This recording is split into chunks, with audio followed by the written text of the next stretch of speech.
Nombor 2. Okey, nombor 2. Nombor 2. Ada iras-iras nombor 1 tadilah. Suruh cari F2, F3, F4. So, F2 kita cari Fx maksudnya. Okey. Jadi Fx jadi objek. Kita gantikan Fx. Fx adalah 1 per X. Kita pun tulis 1 per X. Okey, 1 per X masuk rumah F. Dia akan jadi... apa dia? Kita tengok rumah F ada apa? Ada 1. Lepas tu ada X buat kurungan. Dalam kurungan nak ganti apa? Jangan ambil X. Ganti 1 per X. Okey. Sebab 1 per X ni kan objek. Kita kena ambil semua sekali. Yang dalam kurungan copy paste kat sini. 1 per X. Okey. Jadi bila banyak tingkat macam ni. Buat macam tadi. Per yang ni jadi bahagi. Okey. 1 per X. Bila bahagi, kita tukar pada darab nak tukar. Jadi, silangkan X per 1. Jadi, kita dapatlah jawapan dia X. Itu je. Okey. Seterusnya, kita nak cari F3 pula. F3 X.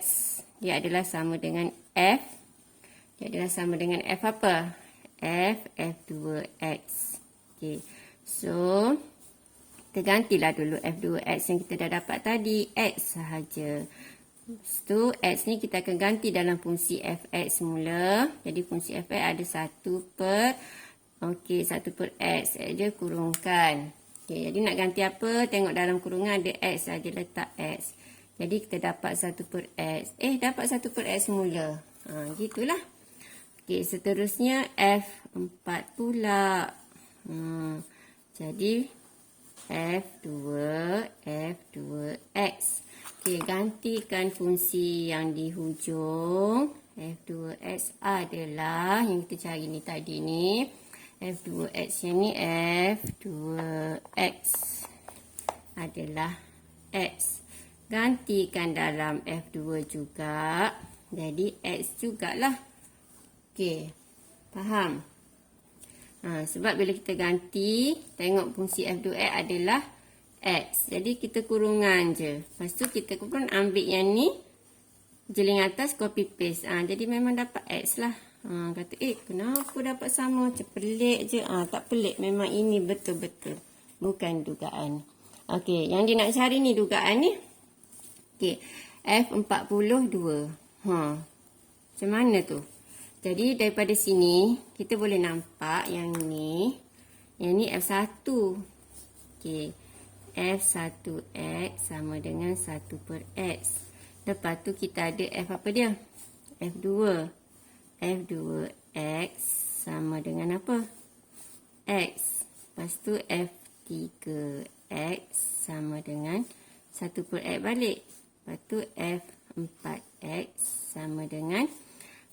X.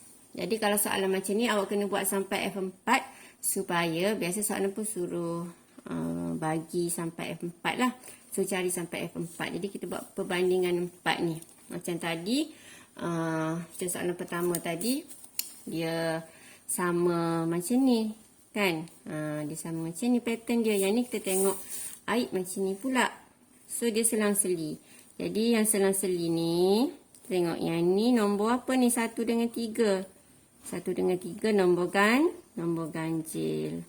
Jadi kalau nombor ganjil, kita akan dapat jawapan dia 1 per X. Okey, kalau nombor genap, kita akan dapat jawapan dia X. Ni special untuk fungsi 1 per X. Okey. Jadi kalau dia suruh cari nombor 40, F40. F40. Senang je. 40 ni ganjil ke genap. Okey, F40 kita buat X dululah. F40 adalah genap. So kalau genap adalah X. So sama dengan X. So kalau dia suruh cari F40, objek dia adalah 2. So X dia pun 2. Jadi jawapan dia 2 je. Gitu je. Ya Allah. Semut nak belajar juga semut. F43X pula sama dengan apa dia? Ni ganjil. Kalau ganjil 1 per X. So, Kalau nak cari F43, objek dia 2, maka 1 per, sini X, maka sini 2, sini pun 2. Jadi dapatlah 1 per 2. Okey, senang je. InsyaAllah buat latihan satu persatu.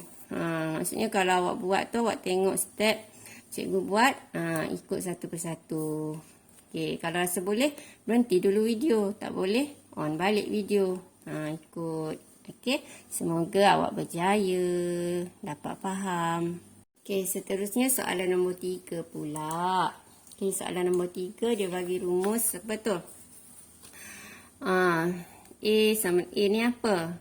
Okey, A ni adalah luas permukaan belon ni. Pernah naik ke? Cikgu pun tak pernah ni. Okey, dalam meter yang berisi udara panas diberi oleh ni fungsi dia. Okey, kita salinlah dulu fungsi dia. Dia nak apa ni? Salin dulu. R kuasa 2. Okey, R ni adalah jejari. Okey, R ni jejari. Jejari belon bertambah sebagai fungsi masa. Jadi R ni pula bertambah dengan masa. Jadi dia bagi RT sama dengan 2 per 3 T kuasa 3. Okey. Jadi T itu adalah masa. Nyatakan luas permukaan belon A sebagai fungsi masa. Kalau dia nak fungsi masa, maksudnya kita kena ambil ni, yang ada masa ni masukkan dalam fungsi luas permukaan ni. Dia nak luas permukaan. Jadi, dia akan jadi fungsi gubahan A, R, T. Sebab nak area, luas permukaan sebagai fungsi masa. Jadi, kena ada masa. Lepas tu, kita pun gantilah. 4 pi R ni kan ini. Okey. Maksudnya 4 pi. Okey, RT kan, kalau fungsi gubahan, kita gantikan fungsi yang dekat dengan objek. Sekarang ni, tak ada sebutan X, ada sebutan T pula. Jadi, yang dekat dengan T, kita ganti. Okey, apa dia? 2 per 3 T kuasa 3. Jadi kalau tak faham sangat dalam PSA, tengok ni R ganti je lah. Kuasa 2. Tapi ni kena faham lah, ni fungsi gubahan. Kita gantikan dulu fungsi yang di hujung ni. Okey. Lepas tu yang ni jadi objek. Tak ada. Ni kita selesaikan terus. Dia akan dapat teruslah ART ni. Okey. Jadi 4 pi. Okey. 2 kuasa 3 dapat 4. 3 kuasa 2, 9. Kalau dia bagi fungsi macam ni, kita jangan ganti je. Tak ada masuk-masukkan dah. Okey. Ni, aku awak ingat apalah ni. Anda tak nak keluar pula. Tak apalah, halal lah ya. Okey. Seterusnya ni kuasa 3. 3 darab 2 dapat 6. So, kita darabkan 4 darab 4. 16 per 9. T kuasa 6 pi. Okey. Jadi, dalam sebutan T lah. Pi ni tak apa. Kita tinggalkan macam tu je. Seterusnya soalan B. Okey, soalan B dia bagi cari luas permukaan setelah 2 saat. Jadi maksudnya T sama dengan 2 saat. Okey, kalau T sama dengan 2 saat, soalan B. Okey, jadi dia nak luas permukaan. Jadi kita ambil fungsi A, R tadi untuk luas permukaan. Lepas tu T dia kita akan ganti dengan 2. Tadi kan kita ada A, R, T. Kita dapat sama dengan 16 per 9 T kuasa 6 pi. So, kita ganti T ni dengan 2. Jadi, 16 per 9 T adalah 2 kuasa 6 pi. So, kita selesaikan darab ni. Awak akan dapat 16 darab 2 kuasa 6. Awak akan dapat 1024 per 9 pi. Okay. Kalau dalam periksa Confuse nak tukar ketak pi ni, boleh ganti dengan 3.142. Jangan hashtag jawapan lah. Tinggalkan jawapan yang ni. Tinggalkan juga jawapan dalam pi. Okey. Saja. Drop it.